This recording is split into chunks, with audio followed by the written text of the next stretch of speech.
ان کے بینیفیشری دیکھ لیں. اب 1 ارب کا کیس اگر دیکھیں تو کہ رمضان شوگر مل کا تقریباً 60 کروڑ کا کیس ہے، تو 1 ارب کا نہیں آتا جی، وہ بھی نیب سے چھوڑ دیں. رانا ثناءاللہ کے ایسٹس کا کیس ہے، وہ بھی چونکہ کوئی 40-50 کروڑ کا ہوگا، اس کو بھی چھوڑ دیں، کوئی چوری نہیں ہے. خواجہ آصف کا ہے، جاوید لطیف کا، یہ تمام وہ لوگ ہیں جن کے کیسز نیب کے اندر چل رہے ہیں، یہ تمام لوگ وہ بینیفیشری ہیں. لیکن جو سب سے بڑی ڈیمانڈ تھی یا سب سے بڑی جو چیز اس کے اندر تھی، جو اس قانون کے اندر بھی ڈالی گئی، اس مسودے کے اندر وہ شامل ہے، اور اس کے ساتھ ساتھ جو اینٹی منی لانڈرنگ ایکٹ تھا اس کے اندر بھی اس کلاس کے اوپر بہت زیادہ ان کا تھا کہ یہ شامل کی جائے. اور وہ کیا تھی؟ بڑی ایک معصوم سی خواہش، منی لانڈرنگ کو نیب کے اوفینس کے طور پہ ختم کر دیا جائے. کہ نیب ہے پبلک آفس ہولڈر کے لیے مینلی، یا اس کے ساتھ جو بھی لوگ ایسوسیٹ ہوں. Public office holder money laundering اس میں سے نیب میں سے نکال دیں. پبلک آفس ہولڈر کے لیے ادارہ مین یہی ہے نیب کا، اس میں سے منی لانڈرنگ نکال دیں تو اس کا مطلب ہے کوئی صحافی کر لے، کوئی وکیل کر لے، کوئی بینکر کر لے منی لانڈرنگ، تو وہ بالکل اس کو تو مار دیں. لیکن جو پبلک آفس ہولڈر کرے وہ تو منی لانڈرنگ کر سکتا ہے بھائی، یہ تو منطق ہی یہی ہے ان کی. اب اس کا امپیکٹ کیا ہونا ہے؟ امیجیٹ امپیکٹ تھا، امیجیٹ NRO تھا. اگر ہم اس مسودے کے اوپر دستخط کر دیتے تو شہباز شریف کا TT کیس ختم، آصف علی زرداری کے جتنے وہ جو فیک اکاؤنٹ کے کیسز ہیں وہ سارے ختم، چودھری شوگر مل کا کیس ختم، خواجہ آصف صاحب کا جو ایسٹس کا کیس ہے ختم، فریال تالپور کے کیسز ختم. یہ تمام وہ لوگ ہیں جو بینیفیشری تھے ڈائریکٹ اس مسودے کے. ساتھ انہوں نے کہا جی کہ بے نامی کی بھی تعریف بدل دی جائے. بے نامی کے اندر آپ کے بچے 18 سال سے جو بڑے ہیں اور آپ کی بیوی اگر وہ انڈیپینڈنٹ ٹیکس پیئر ہے تو وہ بے نامی کی شک میں نہ آئے. اچھا یہ بھی بڑی معصوم سی چیز لگتی ہے کہنے کو، تو جی بڑی منطق ہے کہ وہ بے نامی نہیں ہونے چاہیے، لیکن ٹیکس کے جو انڈیپینڈنٹ آدمی ٹیکس دیتا ہے، اگر میں اس کے نام اپنی لی ہوئی رشوت کی چیزیں کراتا جاؤں تو کیا وہ میرا بے نامی تصور نہیں ہوگا؟ یہ ایک بڑی عجیب و غریب ڈیمانڈ تھی کہ اس کو اس میں سے نکال دیا جائے. اب شہباز شریف کے اوپر کیا کیس ہے جو TT والا ہے کہ ساری ٹیٹیاں تو سلیمان شہباز اور حمزہ کے اس میں آئی ہوئی ہیں، 18 سال سے اوپر تھے، ان کو نکال دیا جائے تو بالکل ہو جائیں گے. بڑی معصوم انور مجید بھی تو بے نامی ہے کسی کا، اس کا نام نکال دیا جائے تو وہ معاملہ ختم ہو جائے گا. اچھا پھر اس کے بعد ایک کلاس تھی لمیٹیشن آف 5 ایئرس کہ کوئی ایسا جرم، اچھا پاکستان کے کسی قانون میں جو فوجداری ضابطہ قانون ہے PPC، اس کے اندر لمیٹیشن نہیں ہے. آپ 5 سال پہلے کی چیز بھی تفتیش کر سکتے ہیں جب آپ کے نوٹس میں آئے، 10 سال 20 سال 30 سال ایون 50 سال کی چیز بھی آپ تفتیش کر سکتے ہیں. ان کا مجوزہ یہ تجویز یہ تھی کہ آپ اس کے اندر سے 5 سال کی شرط ڈال دیں، 5 سال سے پیچھے نہیں جا سکتے. اچھا یہ کہ کس کو NRO تھا؟ یعنی کہ 5 سال اگر آپ 2020 سے پیچھے جائیں تو یہ شروع ہو جائے گا 2015 سے. تو اس کا مطلب یہ ہے کہ آصف علی زرداری صاحب کے اور وہ گیلانی صاحب کے جو 5 سال تھے شروع کے، وہ تو پکا NRO، ان کو تو آپ دیکھ نہیں سکتے جو کیس آج تک آپ نے نہیں کھولا. اور اس کے بعد نواز شریف صاحب کے جو اپنے شروع کے 2 سال تھے، وہ 3-3.5 سال 2 سال کا انہوں نے اس میں سے اس کو کلین چٹ دے دیا. تو یہ کہا کہ جی اس کو کمپلیٹلی آپ وائٹ واش کر دیں. نیب کے 12 آفینسز میں سے جو 12 آفینسز ہیں اس میں سے 5 آفینسز کو ڈیلیٹ کر دیں کہ وہ 5 آفینسز نیب کے آفینسز نہ رہیں. اس کے جو ڈائریکٹ بینیفیشریز ہیں وہ شہباز شریف، احسن اقبال، خواجہ آصف، شاہد خاقان، خورشید شاہ، جاوید لطیف، مریم نواز، نواز شریف، یہ سارے بن جاتے ہیں. پھر ایک فرمائش یہ تھی کہ ڈسکوالیفیکیشن کی جو کلاز ہے اس کو بھی 5 سال پہ کر دیا جائے، یعنی کہ نیب کا کوئی پلی بارگین کی ہوئی ہے جس کو سزا ہوئی ہے وہ 10 سال سے اس کو 5 سال پہ لیا جائے. نیب کے اندر سے انٹرنیشنل میوچل لیگل اسسٹنس ختم کر دی جائے، یعنی کہ نیب کے جرائم کے اندر آپ باہر سے کوئی ثبوت نہ منگوا سکے، جس کا کیا مطلب ہے کہ لنڈن کے فلیٹوں کا آپ ثبوت نیب منگا کے عدالت میں پیش نہیں کر سکتی. یہ مختصراً وہ کلازز تھی جو ہمارے سامنے رکھی گئی. اس میں سے کوئی کلاز کسی صورت بھی پاکستان تحریک انصاف کے لیے، پرائم منسٹر عمران خان صاحب کے لیے یا ان کی ٹیم کے لیے ہرگز قابل قبول نہیں تھی. انہوں نے بڑی کوشش کی بارگین کرنے کی، نہیں ہو سکی، ان کو صاف انکار کر دیا گیا.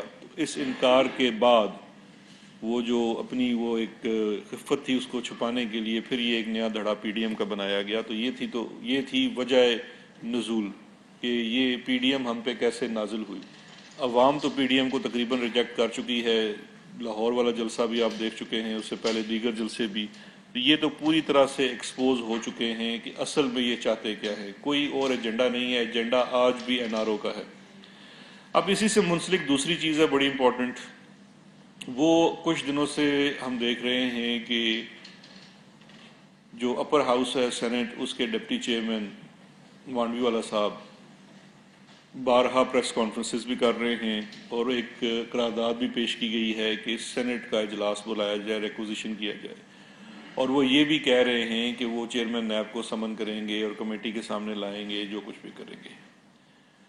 اب دیکھیے، اس میں آپ لوگوں کو میں جج بناتا ہوں. بڑا سمپل سا، سب سے پہلے ایک پرنسپل، ایک اصول کی بات کرتے ہیں.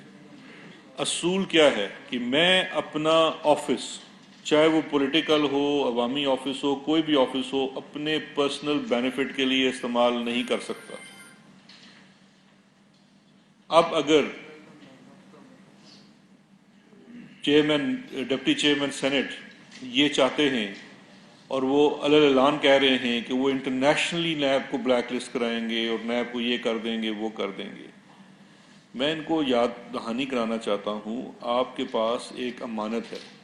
یہ بڑا پرابلم ہے ہمارے ملک میں، اسپیشلی سینٹ کے انتخابات میں، کہ پیسے والے لوگ آ جاتے ہیں، پیسے کے بل بوتے پہ آ جاتے ہیں. وہ جو بھی اس کی وجہ ہے میں اس میں نہیں جانا چاہتا، لیکن جب آپ آ چکے ہیں تو آپ کسی کی امانت لے کے آئے ہیں. آپ کا الیکٹورل کالج پروونشل اسمبلیز کی ووٹس کا ہوتا ہے، وہ لوگ عوام کی ووٹ لے کے آتے ہیں، وہ منتخب کرتے ہیں.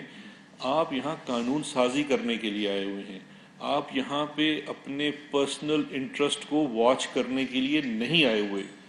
آپ کے اوپر اگر کوئی مقدمہ بنتا ہے تو آپ مقدس گائے نہیں ہیں. مافیاز کو پروٹیکشن حاصل نہیں ہے. آپ اپنے پبلک آفس کو اس کے دفاع کے لیے استعمال نہیں کر سکتے ہیں. میں نہیں چاہوں گا کہ میں ان کے کیسز کی تفصیل میں جانا چاہوں. ایک بڑی سمپل سی چیز ہے کہ ان سے متعلقہ کسی کیس میں اکاؤنٹیبلٹی کورٹ سے ایک فورفیچر آرڈر آیا ہے. وہ فورفیچر آرڈر ہے، پروسیکیوشن نے وہاں پہ کچھ جا کے ایویڈنس پیش کیا، اس کی بنیاد کے اوپر کچھ شیئرز کو فورفیٹ کر دیا گیا. مجھے بتائیے کہ اگر آج اس کا تو مطلب یہ ہے کہ کوئی بھی پارلیمان کا ممبر وہ کوئی بھی جرم کر لے، کوئی تحقیقاتی ادارہ کچھ نہیں کر سکتا. بلکہ میں سمجھتا ہوں آپ کے ساتھ ایک 489F کا ہوتا ہے. صدیقی صاحب، آپ سے پیسے لے کے ایک پارلیمان کا رکن یا کوئی ڈپٹی چیئرمین یا اسپیکر پیسہ لے کے بھاگ جائے، آپ کو چیک دے دے، چیک باؤنس ہو جائے، آپ جائیں ایف آئی آر کرانے کے لیے، تھانے دار کہ یار میں تو ایف آئی آر نہیں کر سکتا کیونکہ کل تو وہ مجھے سمن کر لے گا سینٹ میں. ہے آپ ہائی کورٹ پہ چیلنج کریں. یہاں روز یہ نہیں ہے کہ نیب سارے کام ٹھیک کرتا ہے. نیب کا کوئی کام ہوتا ہے غلط ہوتا ہے، کوئی آرڈر غلط ہوتا ہے، عدالت میں چیلنج کیا جاتا ہے. عدالتیں ہماری جس طرح کا جو بھی وہاں پہ ہوتا ہے معاملہ، وہ سب آپ کے سامنے ہے. جو غلط بات ہوتی ہے اس کے اوپر پوری نہ صرف ان کو آپ کو ریلیف ملتی ہے، اداروں کی سرزنش کی جاتی ہے، ان کو سزا جزا کا سلسلہ ہے. But you can not use the sent for your personal benefit. آپ دمکا رہے ہیں اداروں کو، انسٹیٹیوشنز کو ملائن کر رہے ہیں. یہ ہرگز ایک پارلیمان کے رکن کے شایان شان نہیں ہے.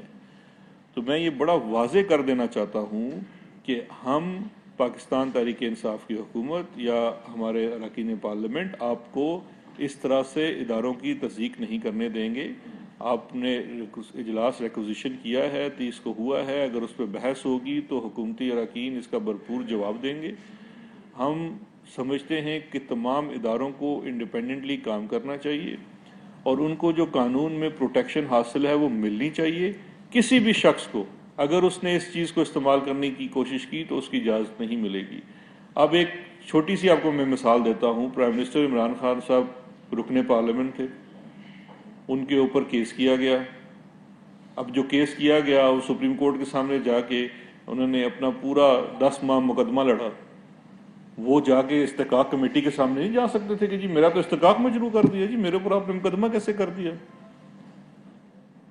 آپ عوامی نمائندگان کے طور پہ جواب دہ ہیں، اور یہاں تو آپ کے اوپر کوئی الزام بھی نہیں لگا کسی اور فورم کے اوپر. عدالت کے اندر ہوا ہے. عدالت کے اندر آپ کے اوپر ایک اسپیسیفک ایلیگیشن آیا، اس ایلیگیشن کی بیس کے اوپر ایک فورفیچر آرڈر ہوا.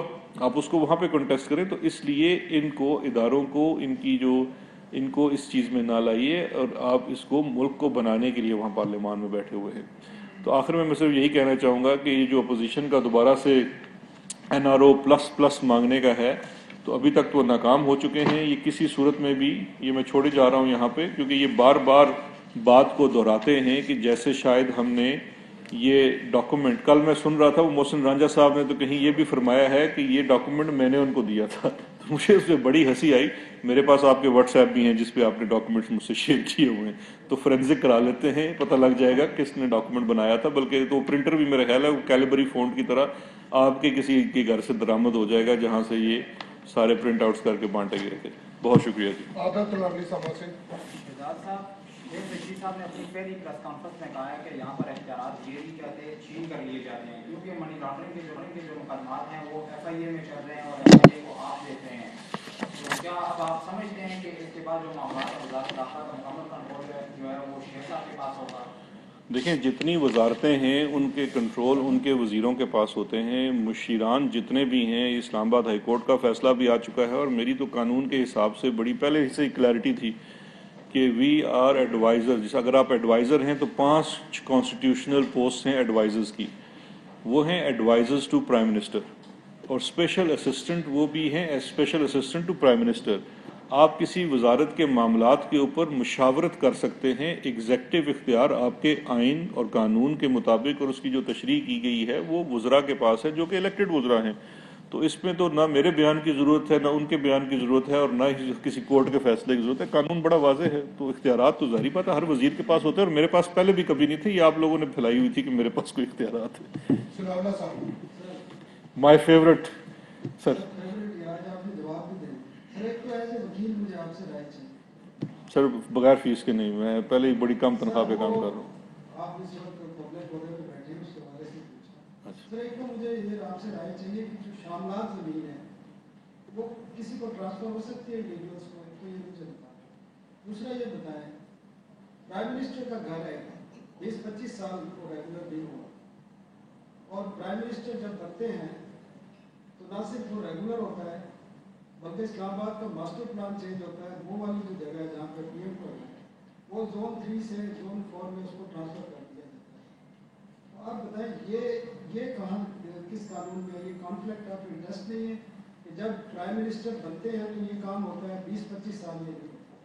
دوسرا آپ نے نیب کے حوالے سے بات کی اور NRO کے حوالے سے، پرائم منسٹر بھی آپ جو کہہ رہے ہیں 4-5 ماہ پہلے یہ ساری میٹنگ ہوئی، PM صاحب تو 2.5-3 سال سے کہہ رہے ہیں کہ NRO کے لیے، تو پرائم منسٹر کے پاس کون سا آئینی اور قانونی اختیار ہے کہ کنوکٹڈ اور جن کی سزائیں ہو چکی ہیں رپورٹ میں ان کو کس حیثیت میں اور کس قانون کے تحت NRO دے سکتے ہیں؟ جی میں آپ کو دوسرے سوال میں پہلے آتا ہوں، پہلا سوال آپ کا تھوڑا سا لمبا تھا۔ دوسرا سوال تو آپ نے کہا نا کہ کس قانون کے تحت پرائم منسٹر صاحب NRO دے سکتے ہیں یا کنوکٹڈ آدمی کو چھوڑ سکتے ہیں، وہ یہ میں نے بتا دیا۔ یہ وہ تجویز کردہ نہیں سنیں، یہ تجویز سر یہ قانون نہیں بنا، یہ تو ہم یہی تو کہہ رہے ہیں کہ NRO انہوں نے مانگا اور ہم نے NRO نہیں دیا جی۔ تو یہ کون سی پہلی ایفرٹ تھی؟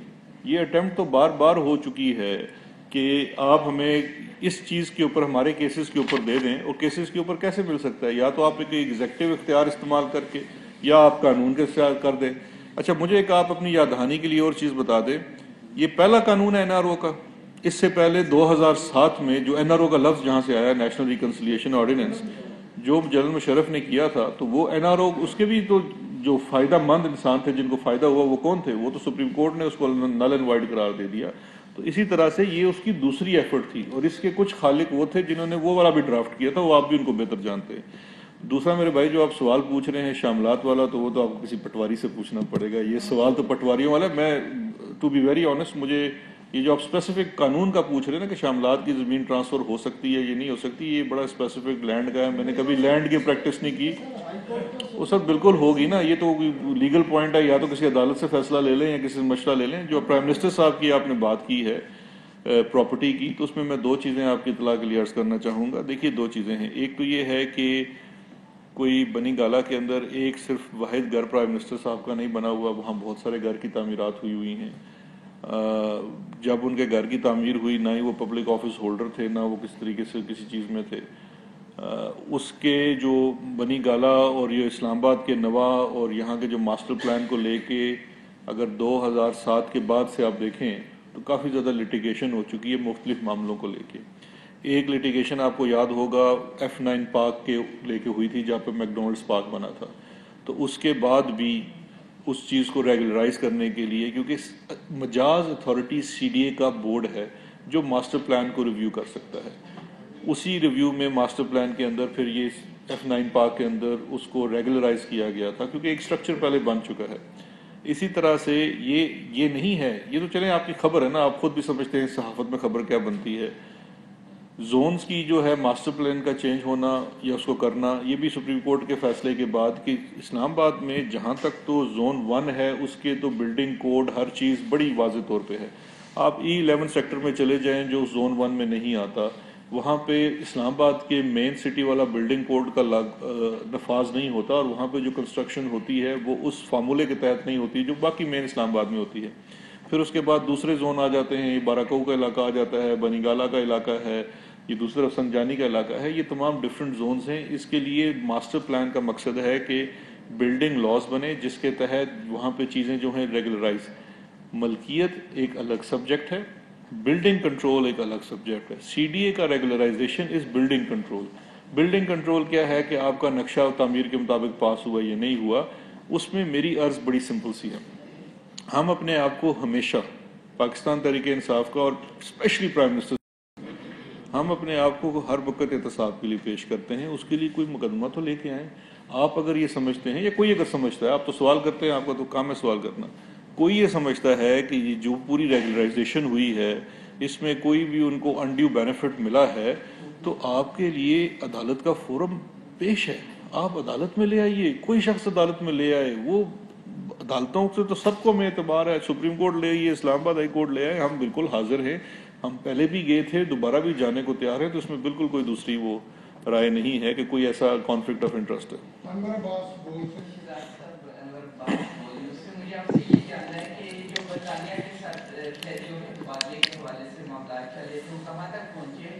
اور نواز شریف, الطاف حسین, راوت وار اور دیگر پاکستان کے بہت سارے مزدوروں کا جو ہے وہ اس وقت برطانیہ میں موجود ہے, ان کی واپسی کے حوالے سے آپ کی کوششیں کہاں تک پہنچی, جبکہ وزیر اعظم نے یہ کہا کہ ان کی جلد واپسی کو یقینی بنائے. دیکھیں, دو چیز ہے کہ جو قیدیوں کا, یہ دو مختلف چیزیں ہیں. قیدیوں کا تو ٹرانسفر ہو سکتا ہے, وہ ایک ایگریمنٹ تھا جو سسپینڈ ہوا تھا, دوبارہ سے ہو گیا. قیدی وہ ہوگا جو وہاں پہ سزا کاٹ رہا ہے اور یہاں پہ آ کے سزا کاٹنا چاہتا ہے. آپ کا جو سوال ہے وہ تو وہ لوگ ہیں جو یہاں پاکستان میں قانون کو درکار ہیں. اس میں دونوں ممالک کے درمیان ایکسٹریڈیشن ٹریٹی نہیں ہے, لیکن ریسیپروکل بیسس کے اوپر ہو سکتا ہے. پروسیس ایکسٹریڈیشن کا ہے. نواز شریف صاحب والا جو معاملہ ہے یہ تھوڑا سا مختلف ہے باقیوں سے, کیونکہ یہ سزا یافتہ ہے اور ایک پرمیشن اور معاہدے کے تحت یہ برطانیہ گئے تھے. اس پرمیشن کی کچھ کنڈیشنز تھی. ہمارا یہ ماننا ہے, اور یہ برطانیہ میں بھی کوئی شہری نہیں ہے, نہ ان کے پاس